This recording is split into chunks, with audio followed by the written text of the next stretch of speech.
para prevenir una situación de contingencia o de desastre, saber cómo actuar. Por ejemplo, no, lo que aplicamos como los casos hoy que estamos escuchando, la parte del marco, cómo las verificaciones permiten, ¿no? Esta situación de a ver qué pasó, por qué esta verificación se permitió la construcción, etcétera, etcétera.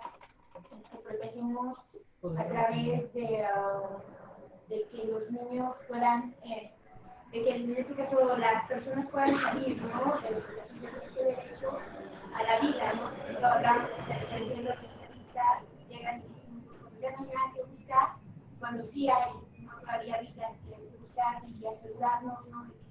De que las personas que están atrapadas realmente puedan ser rescatadas para permitir más que ellas tengan su derecho, ¿no? Entonces, no sé qué es eso, ¿no? Bueno, nosotros lo que veíamos es básicamente, uno, la necesidad de organización. Ajá. Uno, la necesidad de organización, o sea, al momento de que se inicia, digamos, las labores de rescate, empieza la organización de brigadas de parte del pueblo, siempre está ese de ¿y dónde vamos?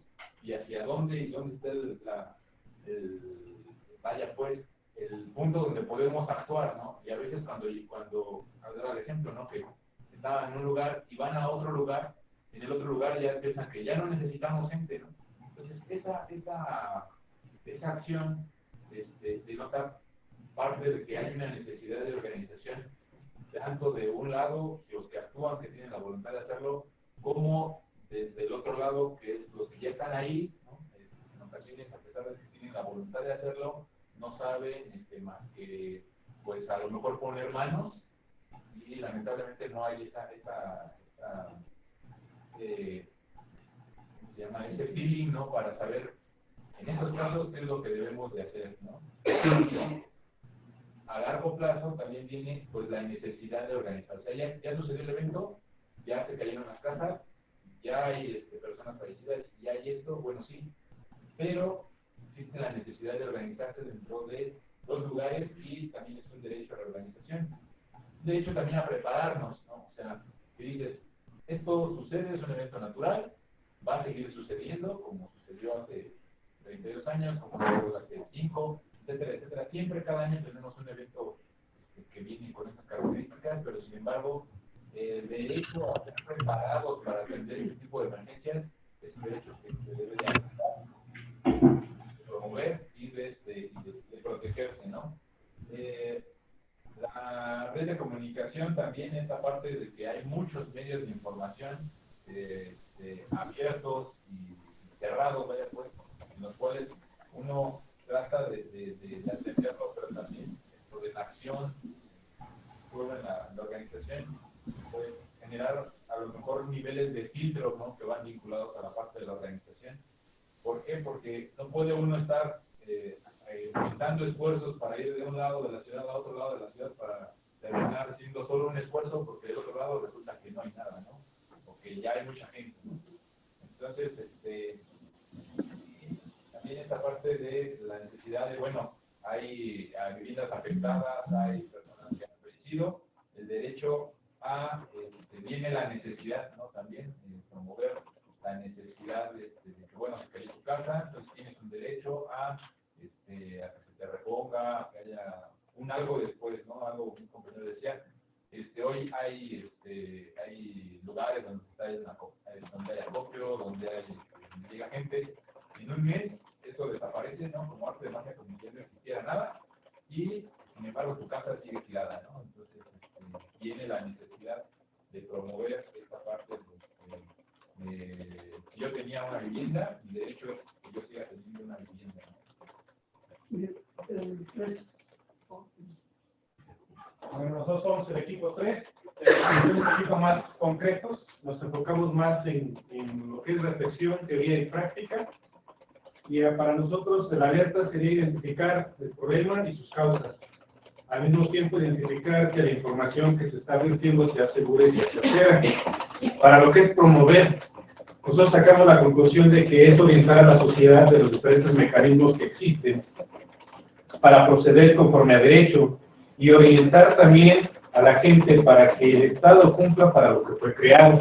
Y por último, que es proteger, bueno, en este caso ya debido a todos los que están aconteciendo y las necesidades que existen, entonces es acompañar y vigilar que las exigencias que están surgiendo se llevan a cabo y se cumplan. Creo que a grandes rasgos sería eso. Ok, gracias. Pues vamos a entrar en materia ya del tercer bloque del taller y vamos a hacer una parte que tiene que ver con el sismo y otra parte que va a tener que ver con el Sinapa y por qué nosotros decimos que fue el Estado. ¿Por qué decimos el Sinapa fue el Estado? Vamos a hablar sobre eso. No sé si quepamos para sentarnos para hacer el análisis ya convenga. Si alguien quisiera decir otra cosa, algo más de lo que expusieron, que haya más otra opinión. O si era el comentario del empate, sí. ¿Alguien más?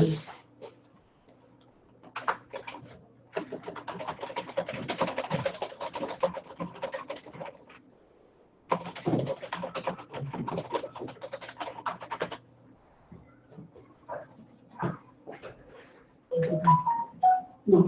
Bueno, les damos la bienvenida. Si gusta presentarse, que les acaban de llegar. Hemos diputado del Estado de México con Ana Raúl Benítez, de Morelos. Gracias. Bueno, pues sean todos bienvenidos. Y en esta tercera fase, nuestro taller va a reflexionar sobre la situación de sucesos que son naturales, que ocurren en espacios no naturales. Lo primero que hay que decir es que estamos en lugares que hemos transformado la naturaleza para nuestro beneficio y que artificialmente pretendemos someter a la naturaleza a que respete ese cambio que nosotros definimos. Así es que hoy tenemos que entender primero que la política de asentamientos humanos tiene que estar acorde con la naturaleza y sus propias leyes. Que lo que pasó, por ejemplo, en Houston con las inundaciones, lo que pasó aquí en la Ciudad de México con los sismos, tiene que ver con políticas previsibles de asentamientos humanos que nos pueden llevar a la protección. Es cierto que el sismo de 8.2 no devastó la ciudad, pero también es cierto que era un sismo oscilatorio. Entonces, al hacer esto, la placa se mueve y más allá de que se lleguen a voltear estructuras, más o menos todo se mueve así, pero cuando el sismo oscilatorio hace esto y al sacudirse de esta manera, la daña y la afecta. Para comprender eso, tenemos que centrarnos primero en esa política de construcción. Y luego, el factor es que a nivel especulativo tenemos que determinar para saber si pueden tener o no relación con la provocación de los sismos. Por ejemplo, el hecho de que nosotros estemos extrayendo, y cuando decimos nosotros como sociedad en su conjunto, permitamos que se extraiga todo el agua de los mantos freáticos de la ciudad, la consumimos y después esa agua la sacamos en el drenaje por ductos, estamos violentando la naturaleza porque no permitimos que esa agua se restituya y mantenga la presión hidráulica de las capas que terminan haciendo una especie de minado. Por lo tanto, vamos a tener ya una situación de hundimientos y socavones cada vez más frecuentes. Ya varias colonias de Iztapalapa tienen ese problema, quietecito, calladito, sin que siquiera se vea, pero es cotidiano, ya ciudades que van doblándose y cuarteándose por esta situación. Ese es un punto que está en contra y que hay que intentar revertir. Nos acaba de enviar su opinión Guillermo. A ver, Guillermo. Nos comenta Guillermo. Es claro que la violación... Ay, Dios, ya mandó más. Es claro que la violación a los derechos humanos se incrementa en estas circunstancias, en las que la población se encuentra en estado de necesidades extraordinarias.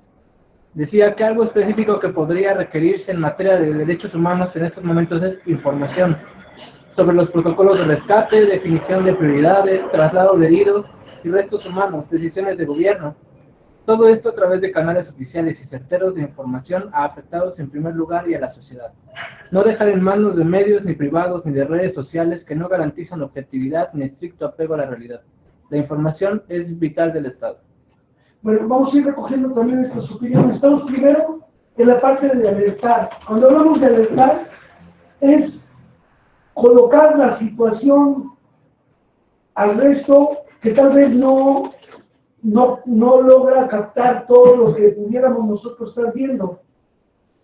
En este caso, repito, tenemos políticas de asentamientos humanos que violentan la naturaleza y ponen en riesgo a la gente, y por clientelismos electorales o de otra naturaleza, permiten que la gente se asiente en las barrancas, en las zonas donde puede haber filtraciones y desgajamientos de cerros, incluso en zonas económicamente importantes como en Santa Fe, con los desgajamientos que hay ahí, o en zonas ricas como también pasó en algunos lugares de Houston. Pero repito, esta política con Polanco, sí, estas políticas pues ya nos ponen en una situación de riesgo.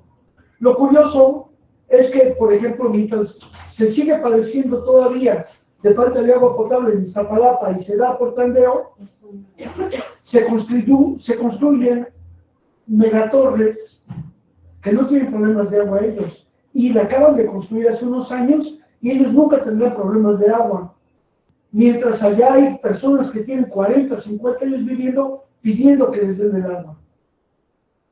Lugares donde siempre se inunda y no resuelve la situación por este sello de clase. Entonces ya sabemos que estamos en un riesgo de padecer los sismos porque vivimos en una zona sísmica.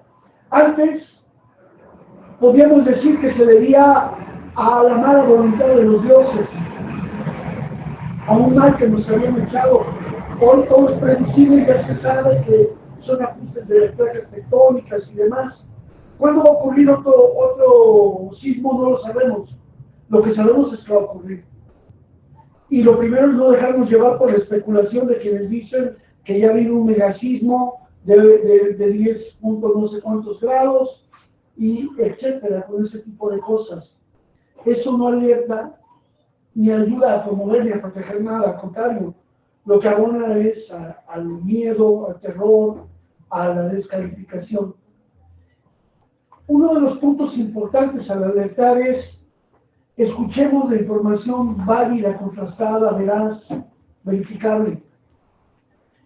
¿Cuántas veces hemos visto que en las redes sociales nos están pidiendo la ayuda para localizar a una chavita? Y ya tiene como 5 años, la chava ya tiene hijos y está casada y todo, y todavía está circulando porque se va a Perú y de Perú regresa remasterizada, y es la misma chavita de hace 5 años que nadie se dio cuenta que ya está presentada. Porque tenemos que hacer eso, contrastar la información y saber de equilibrar. Porque también lo que quieren hacer es neutralizar la red. Bueno, en la alerta hay que delimitar los daños y la magnitud. Y lo primero es que ¿quién informa de los daños? El sismológico solo dice que hubo un temblor de tal magnitud y va monitoreando las réplicas y todo, pero él solo dice eso. Pero no hay un ente concentrador de toda la información a la que la gente se pueda reportar. Y el no saber la delimitación del daño, la magnitud de los daños, lleva a situaciones tan lamentables como la patada en el trasero que le dieron al delegado de Xochimilco. Lo corrieron a patadas, ¿por qué? Por su falta de sensibilidad, porque lo primero que dijo él fue, aquí no pasó nada, todo tranquilo, sin haber ido a San Gregorio, sin haber llamado, sin haber contrastado la información. Hoy hay redes de monitoreo, pero también hay que entender que cuando viene una situación de esa naturaleza, lo más común es que se interrumpan las telecomunicaciones. Recordemos, en el sismo de 85, lo más grave fue que se afectó la torre de telecomunicaciones, la que estaba ahí por donde está el mercado San Juan, y la otra de la torre de telecomunicaciones. A mí me tocó en Venezuela y yo, para poderme comunicar, lo tuvimos que hacer a través de banda civil, de radioaficionados y eso, para podernos comunicar. Entonces, la información, la instancia que regule toda la información es algo que tenemos que presionar para que ahí haya un centro de estadística en el que todo el mundo pueda ir reportando y se vaya concentrando la información y se vaya corroborando y contrastando. Porque si no tenemos eso, se pierde todo lo demás. El segundo punto.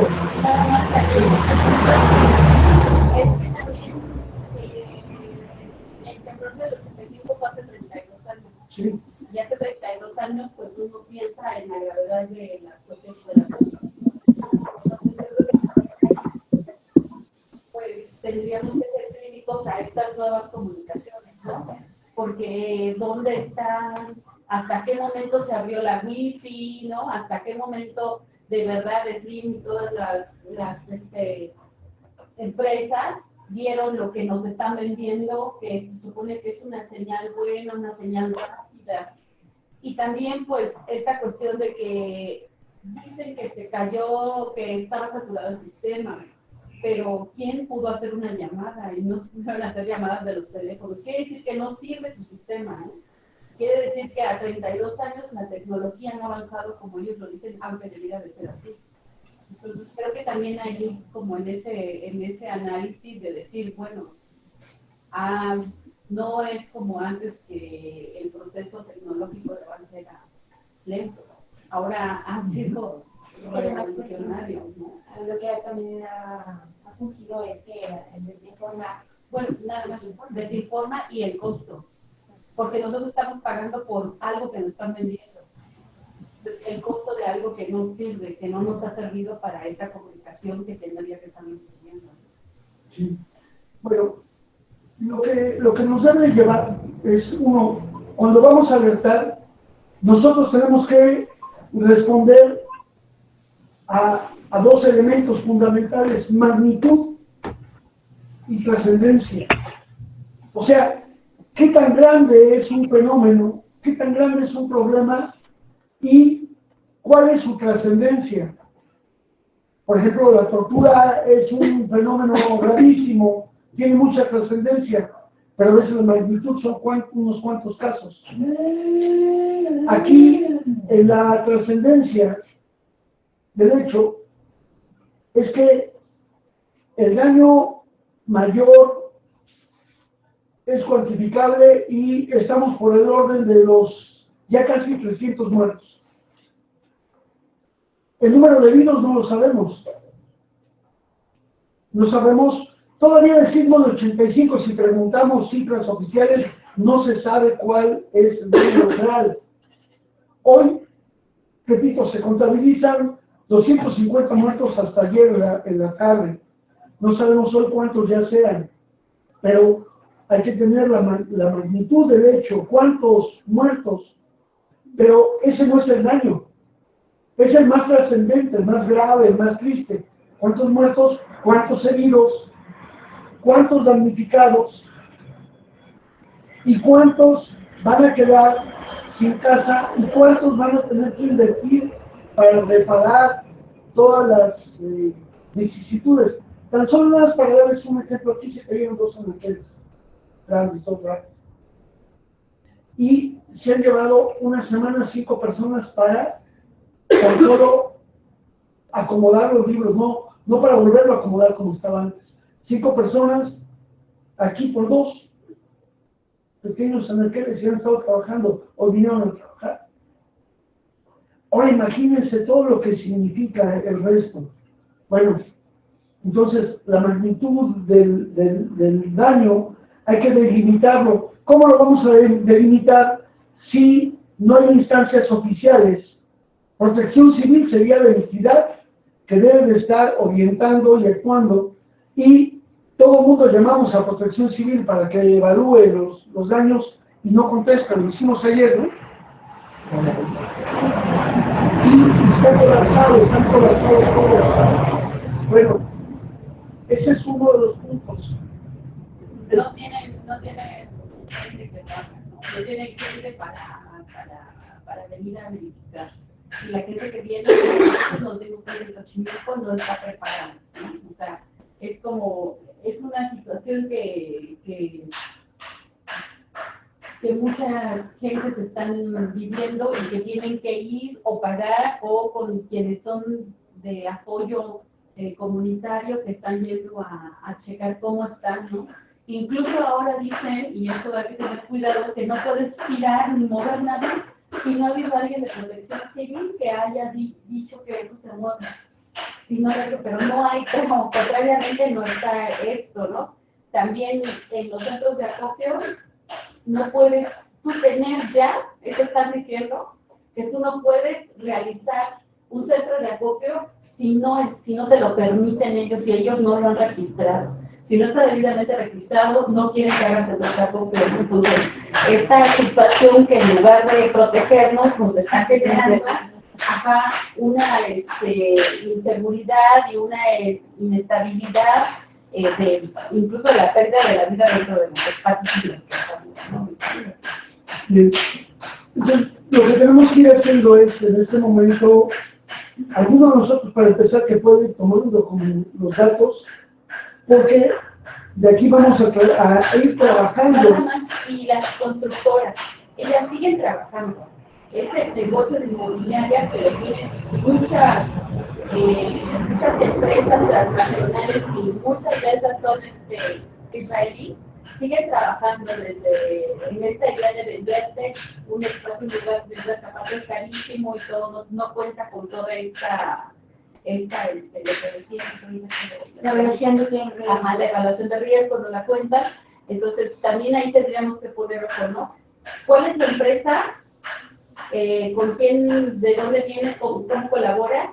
Y la evaluación de riesgo, porque no pueden seguir construyendo el Blackboard, por ejemplo, ni en Xochimilco.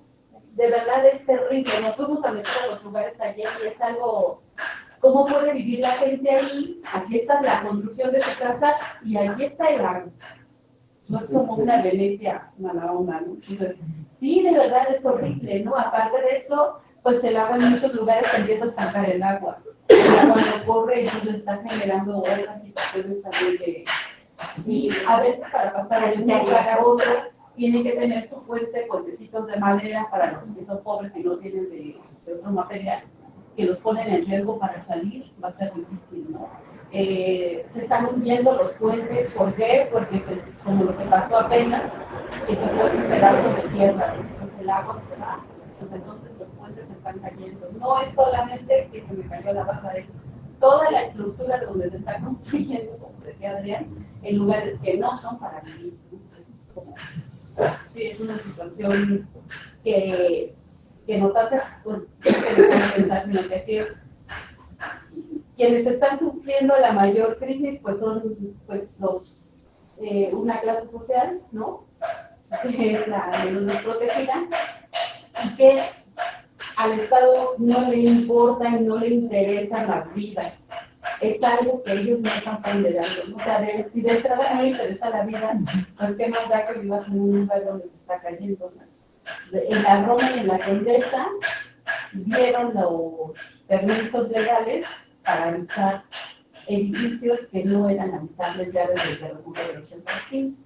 Entonces, por eso se cayeron todos esos edificios, ¿no? Y el que se cayó de 9 meses de haber sido construido de lo peor quiere decir que lo que hay ahí, que es como en la unidad habitacional de Taquena, cuando revisaban las claves y cómo estaban, pues era obvio que fue de iba a pasar con Dios. Pues así como pastel, sí es como esta situación de no hay un rigor en la construcción, no hay no existe. Yo creo que el Estado ahorita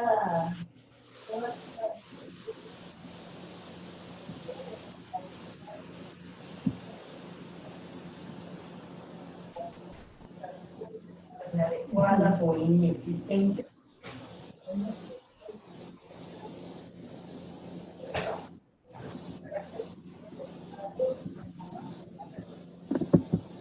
Internacional aún más, porque no es capaz de dar ni de responder a la seguridad de la ciudadanía.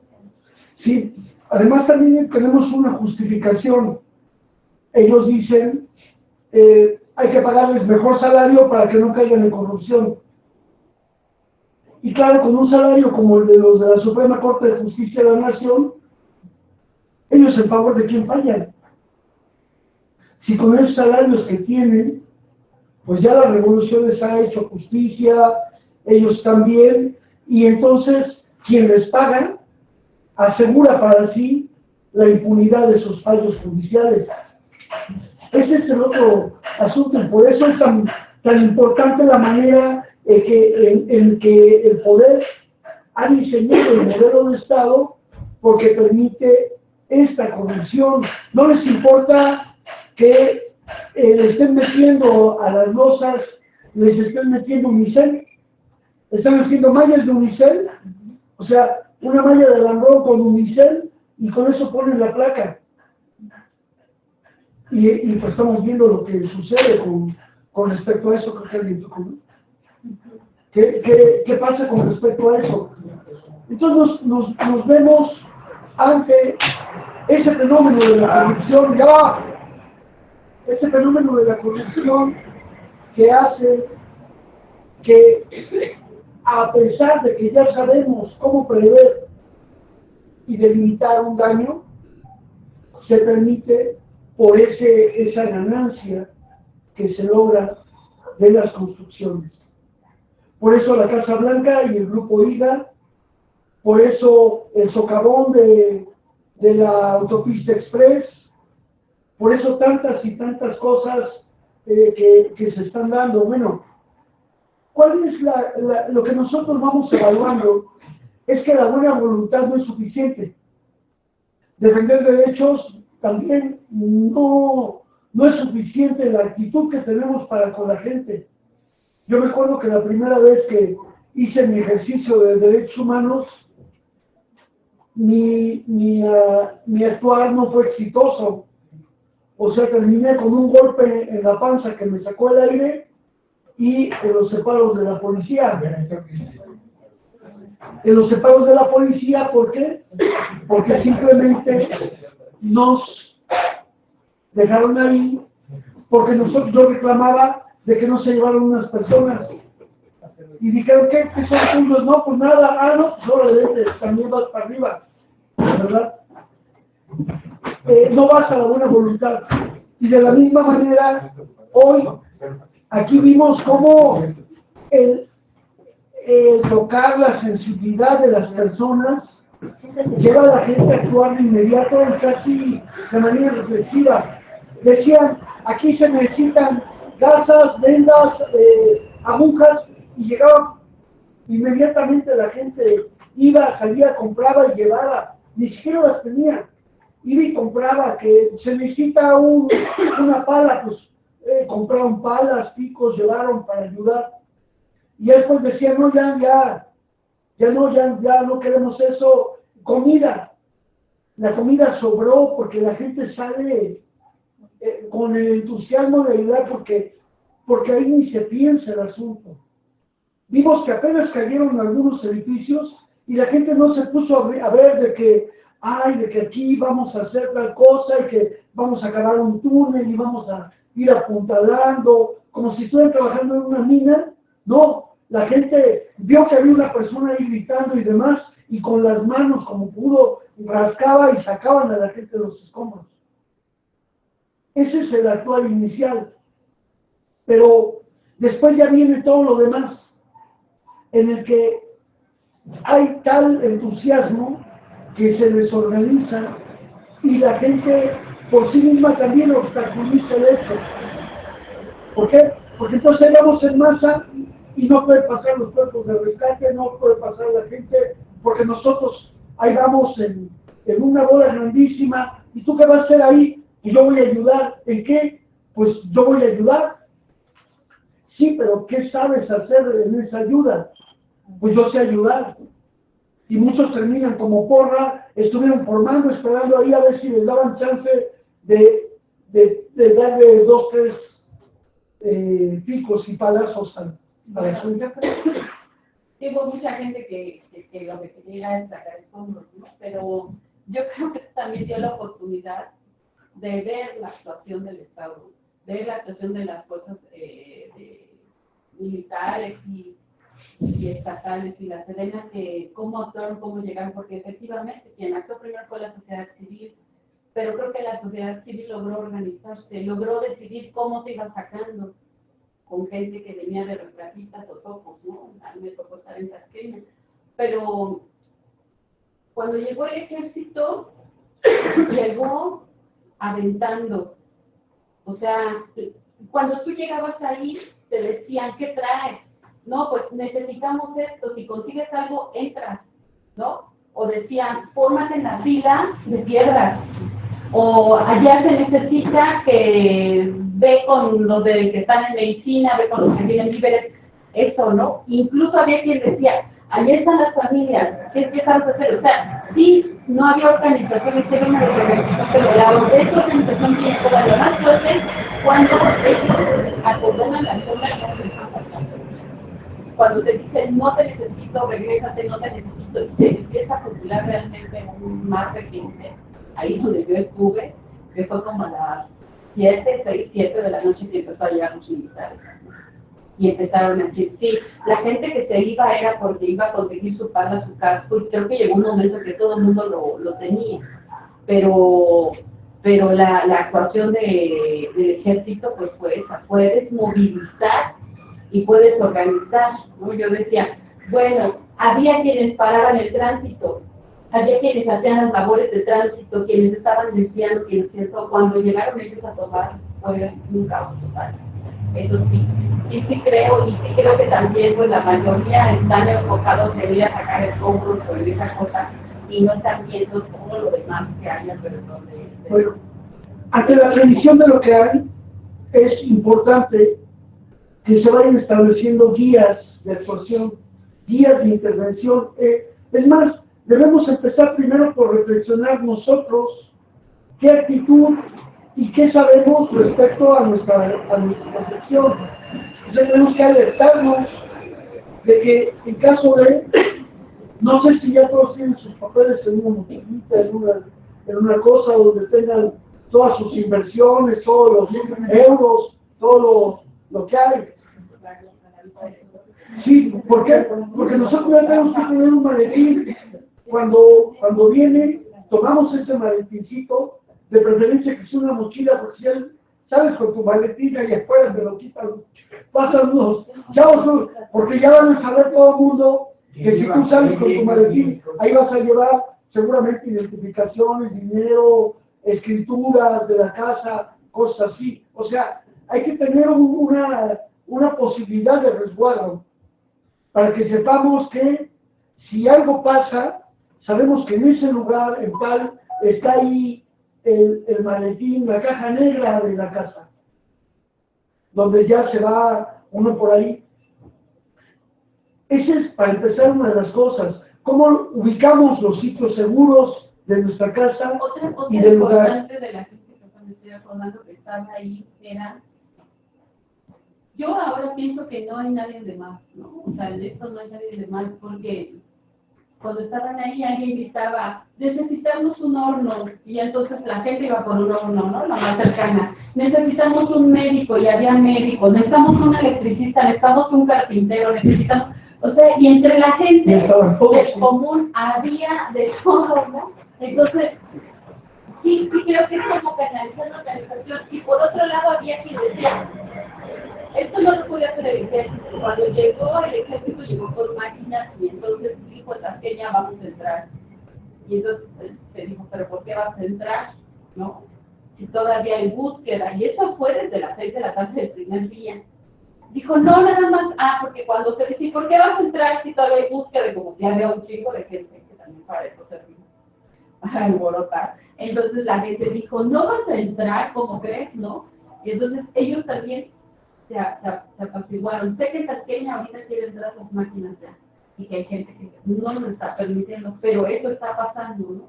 Sí se ha ido la gente un poco a poco, pero porque el ejército le ha dicho vete, porque le dicen hay fuga de gas, no pasen, no todo lo que hay. Entonces yo después cuando volví a Tasqueña, que me decían que no podía pasar, que no se podía, que me fuera del lugar, los que daban las órdenes de militares, yo seguí, ¿no? Yo dije que yo aquí vivo, yo voy a pasar, ¿no?